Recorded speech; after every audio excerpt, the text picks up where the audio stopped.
but let's talk about how all of these overnight cues really impact our own markets. We have our research team here with the trade setup and to take us through all of the individual events that we should track as well.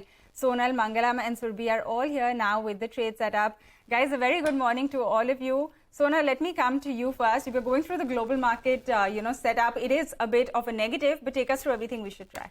Oh yes, so it is a negative start which is expected. As you mentioned, US markets, they were shut for a Juneteenth holiday and that's why no cues from there. But if we look at the Asian markets, they are also in focus because China has cut their loan prime rate. It has been cut by 10 basis points, that is the 5-year loan prime rate, and the 1-year loan prime rate has been cut by 10 basis points. And this is coming after Chinese central bank cut several rates last week itself. Even Japanese markets, they are lower in trade today after hitting a 33-year high yesterday. It is lower because Berkshire Hathaway has raised stake in 5 trading firms, all of them higher in trade. But if we talk about the benchmark index, most of them are lower in trade today. Hang Seng is down 1%. We have Taiwanese index, which is lower by 0.5%. So the cut continues after yesterday's weak trading session as well. And SGX Nifty is indicating as well that the start for our own markets, well, that could be 60 points lower yet again. As far as our own markets are concerned, Nifty after opening higher did see some profit booking yesterday. Nifty ended lower by 70 points,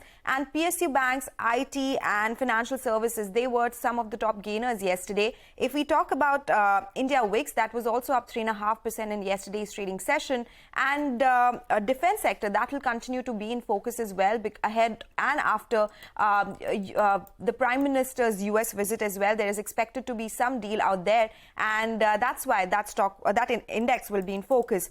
Bank Nifty, that has been trading around 20-day exponential moving average, so now the Bank Nifty resistance will be at 44,050 and support is expected at 43,400. These are important levels to watch. This is about Bank Nifty, and on Nifty, the support is at 18,600. So some of the crucial levels on these indices. All right, Sonal, thanks a lot for taking us through all of those cues and some of the important levels to track as far as the headline index goes. But let's also talk about the individual stocks. Surbhi is here with that list. Surbhi, the most interesting news definitely came through from Interglobe.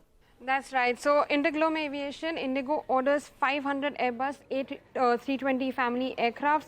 Next on my list is HDFC. The company sells 90% of its total holding in HDFC Credilia to Baring PE and Chris Capital for 9,000 odd crores.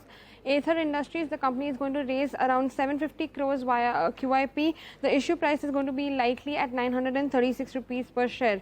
HDFC AMC sources say that Aberdeen is going to sell 2.18 crore shares in HDFC AMC via block deals. Canfin Homes, the company is going to raise 5,000 crores, 4,000 crores via debt instruments and 1,000 crores via QIP. Additionally, the company appoints Ajay Kumar Singh as the deputy MD. And last on my list is IIFL Securities. SEBI bans IIFL Securities from taking on any new clients for 2 years. Right, Surbhi. A lot for bringing us that entire list of stocks. We're going to watch for all of these in today's trading session. Finally, I'm going to hand it over to Mangalam to take us through all of the cues from the futures and options space.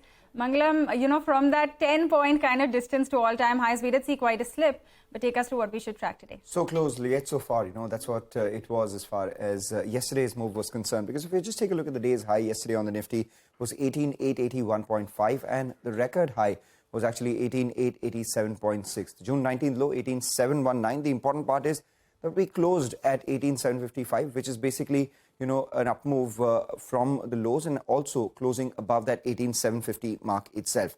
The cash market flows yesterday, they weren't, pleasing. We had the FIs sell almost 1,000 odd crores, the DIs selling around 365 odd crores. But importantly, this is an exception and not a norm, and will be interesting to see how the volumes pan out once the global markets open up again in full tilt as well. The FIs also unwound some long positions in index futures, 1,325 crore worth sell, where they've unwound around 7,600 long contracts and added about 6,500 short contracts, as a result of which the FI long-short exposure is now more of an even Stevens at 51.49 itself.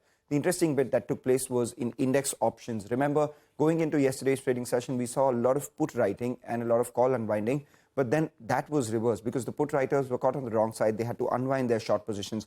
51,000 put contracts on the short side unwound. And we saw some call writing telling you that there could be some resistance on the way up itself. And if that resistance has to break out, the FIs are playing that via buying options rather than buying futures itself. The active calls yesterday were 18,800, 18,900 and 19,000 itself. So if you just take a look at the 18,000 call, it has been almost across shares in open interest. Just pick up the 18,900 call as well, and the 19,000 call, telling you that we have seen some sort of resistance on the way up. However, puts at 18,800 and 18,700 were unwound as well.